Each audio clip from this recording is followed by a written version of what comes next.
Well, we are at the most exciting and one of the most monumental moments in Safari Live history, and for the second time ever I'm very privileged to be able to join Hayden Turner to be able to show you one of the most endangered animals in Africa. And we have the black rhino, well, in this case the East African black rhino.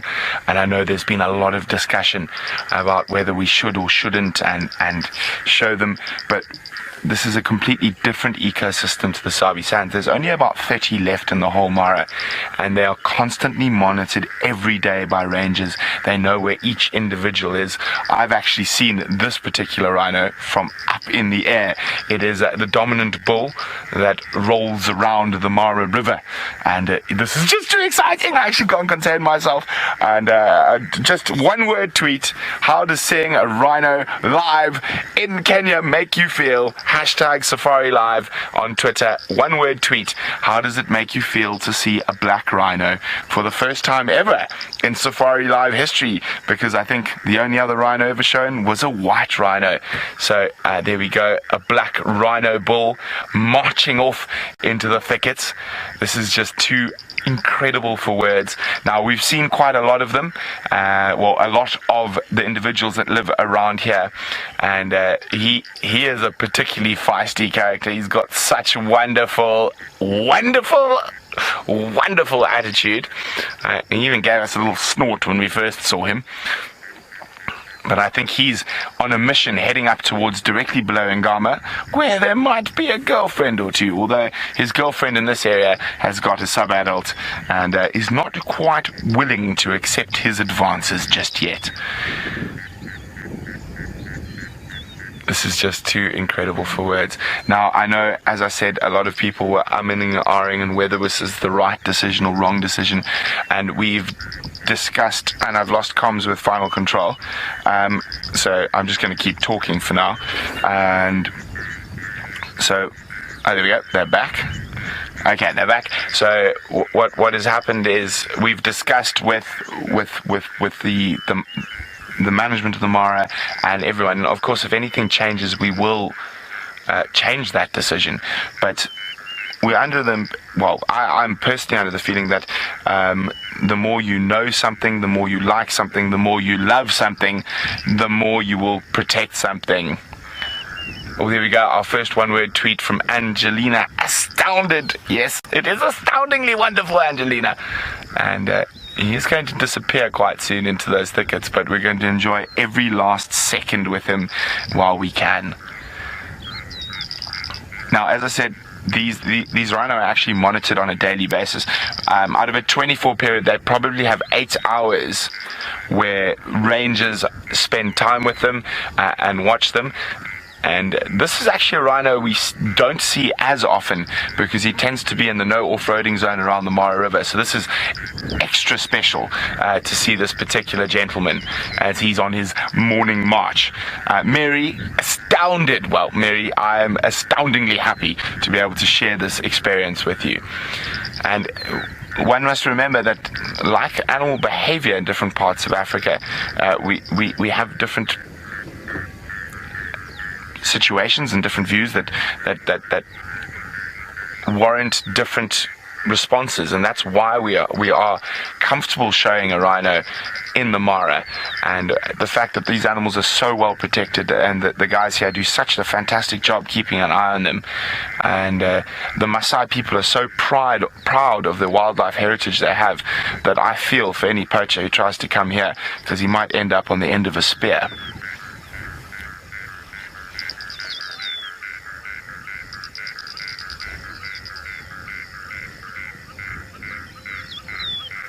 Even the frogs are giving us a slow clap, almost. It rained quite a bit last night, so the frog life is booming this morning.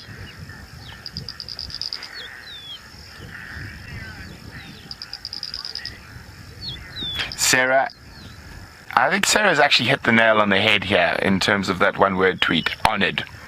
I think that is perfectly said, Sarah. I'm incredibly honoured to be able to share this with you, and we're all honoured to see probably one of the most amazing creatures in the whole of Africa. I have a particular soft spot for black rhino in particular. Not quite as soft as Jamie. Jamie's worked with them and spent a lot of time and studying them and watching them. I've been chased up a tree numerous times by them. But there is something incredible about being able to see, and as Sarah said, we're honored to be able to witness this rhino as he disappears into the thicket. He's about to, or is he going to stop for a snack?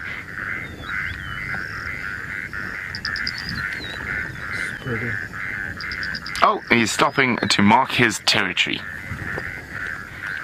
So one of the big differences between white rhino and black rhino is that a black rhino will kick its tongue around, it'll spread it, whereas a white rhino will generally also spread it, but not as much. And there's a wonderful Indabele story about why a black rhino. Well, Dina, are those oxpeckers on the rhino? Yes, they are, Dina. Now, there's a wonderful Indabele story which comes from Zimbabwe about why the black rhino spreads his tongue. So the black rhino likes to eat bushes, and particularly he likes to eat thorny bushes like acacias and dicrostachys. And while he was feeding, he went through a particularly thorny patch and slit open his side.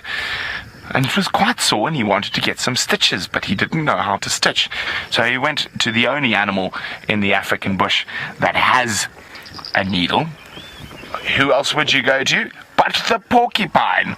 So he went to the porcupine and borrowed a quill, and he stitched up his side, and then on his way back he was carrying the quill in his mouth.